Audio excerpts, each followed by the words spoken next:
கங் கணபதியே நம. அனைவருக்கும் வணக்கம். கந்த புராணத்தின் இந்த பதிவை உங்களுடன் பகிர்ந்து கொள்வதில் மிக்க மகிழ்ச்சி அடைகிறேன். இச்சாசக்தியாகிய வள்ளியும் கிரியாசக்தியாக தெய்வானையும் விளங்க ஞானவேல் தாங்கி மயில் வாகனத்தில் வலம் வரும் முருகப் பெருமானை நம் மன வாகனத்தில் ஏற்றி வைப்போம். 16 பேறுகளையும் தன் 12 கைகளாலும் வாரி வழங்குவான் நம் வடிவேலன். கந்த புராணம் 1. சம்பவ காண்டம். அதில் 48 பராசர புத்திரர்களுக்கு சாப விமோச்சனம். படுக்கையில் இருப்பு கொள்ளாத தேவேந்திரன் நீண்ட நேரம் உத்தியாயன வனங்களிலும் குளங்களிலும் சஞ்சரித்த வண்ணமே அன்றிரவு பொழுவதை 1000 யுகங்களுக்குச் சமமாக கழித்தான். மறுநாள் காலை பொழுதும் விடிந்தது. இந்திரனோ காமவசப்பட்ட தன் மனதை மிகவும் சிரம முயற்சியோடு அடக்கிக் கொண்டு அதில் ஓரளவு திட சித்தத்தையும் வரவழைத்து கொண்டான். மன்மத பானத்தினால் தன்னுடைய உடலெங்கும் ஏற்பட்ட காம விகாரத்தை பச்சை கற்பூரம், குங்குமப்பூ ஆகிய வாசனை பொருட்கள் கலந்த சந்தன குழம்பை பூசி மறைத்து கொண்டு வழக்கம் போலவே காட்சியளிக்க முயன்றான். அதன் பிறகு அவன் சண்முகப் பெருமானின் திருவடிகளை வணங்கி வழிபட விரும்பி மற்ற தேவர்களோடு அவர் இருந்த மாளிகையை நோக்கி மனம் மகிழ்ச்சியோடு சென்றான். அப்போது முருகப் பெருமானும் உறக்கத்திலிருந்து கண்விழித்து எழுந்து தம் காலை கடன்களையெல்லாம் முடித்து தம் தாய் தந்தையரை தூய்மையான உள்ளத்தோடு வணங்கி வழிபட்டார்.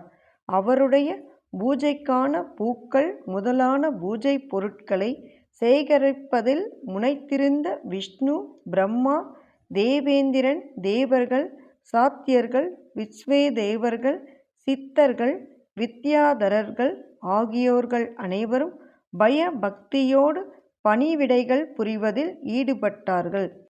அகண்ட விபவங்களுடன் பாசுபதம் என்ற நோன்பு எடுத்து தம் பிதாவான சிவசங்கரனை முருகப் பெருமான் பூஜித்து வந்தபோது சிவபெருமான் தம் பத்தினி பார்வதி தேவியோடு ரிஷப வாகனத்தில் தம் கணாதிபர்கள் புடைசூழ குமாரனுக்கு எதிரில் தோன்றினார். தம் அருமை புத்திரனுக்கு தம்மிடமிருந்த சங்கராஸ்திரத்தையும் மற்றும் தம் ரௌத்திராஸ்திரம், பாசுபதாஸ்திரம் ஆகிய திவ்யமான அஸ்திரங்களையும் கொடுத்து அவருக்கு ஆசி கூறி அனுக்கிரகம் செய்து தம் தேவியோடு மறைந்தார். அதன் பிறகு தேவசேனாதிபதியான சண்முகர் தம் பிதாவை நமஸ்கரித்து வணங்கி அங்கிருந்து தம் ரதத்தில் ஏறி புறப்பட்டார். அவரோடு பிரம்மா, விஷ்ணு முதலான தேவர்களும் புறப்பட்டுச் சென்றார்கள். அவர்கள் அனைவரும் யாத்திரை வழியாக திவ்யமான சில திருத்தங்களை கண்குளிர தரிசனம் செய்து கொண்டே சென்றபோது போகும் வழியில் தண்ணீர் வறண்ட பொட்டற்காடான ஒரு பாலைவனத்தை வந்தடைந்தார்கள். காட்டுத்தீக்கு நிகரான உக்கிரம் வாய்ந்த அந்த பாலைவனமோ யாராலுமே உட்செல்ல முடியாதபடி மிகவும் கொடுமை நிறைந்ததாக தோற்றமளித்தது. அந்த பொட்டல் காட்டில் சூரிய வெளிச்சம் படும்போதெல்லாம் சூரியகாந்த கல்லின் மீது பட்டது போல் அங்கிருந்து தீப்பொறிகள் வெளிப்பட்டு சூரியகாந்த கல்லை காட்டிலும் அதிகமான நெருப்பு பொறிகளை உமிழ்ந்து கொண்டிருந்தன. பனி காலத்தில் இரவு நேரங்களின் பிற்பகுதியில் பிரகாசிக்கும் சந்திர கிரகங்களினால் கூட அந்த பாலைவனத்தை குளிர்ச்சியடைய செய்ய முடியவில்லை.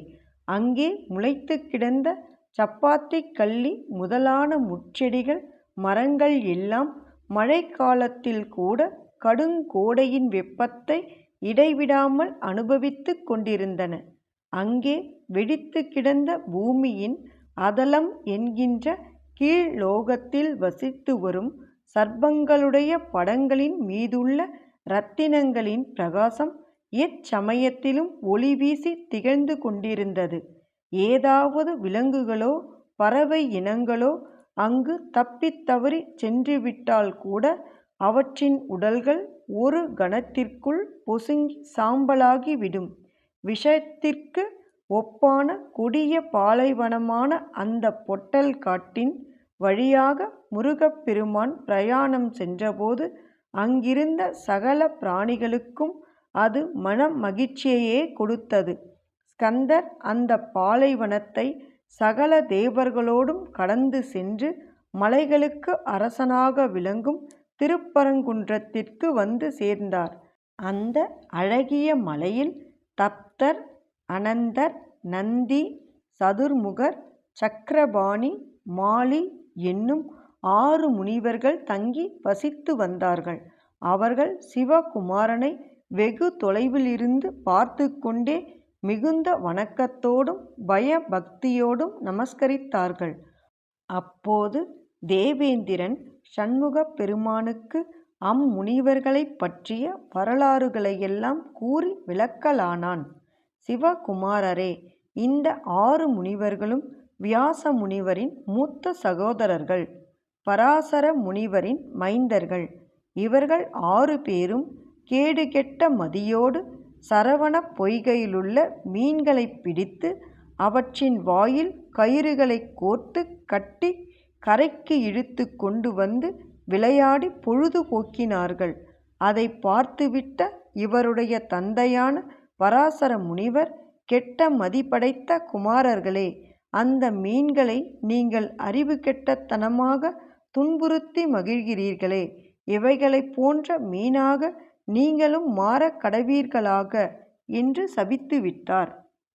உடனே 6 முனிவர்களும் தங்கள் தந்தையின் சாபத்தினால் அச்சமடைந்து தங்கள் தந்தையின் கால்களில் விழுந்து நமஸ்கரித்து கரங்களை சிரமேற்கூப்பித் தொழுது தங்களுக்கு சாப விமோச்சனம் அளிக்கும்படி வேண்டினார்கள்.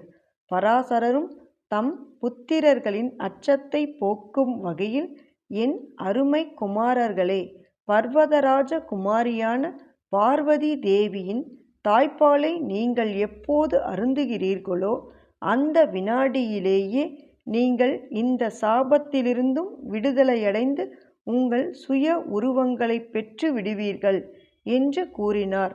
அதன் பிறகு இந்த 6 தவ சிரேஷ்டர்களும் தங்களுடைய அந்தண தேகத்தை விடுத்து மீன்களாக உருமாறி விட்டார்கள்.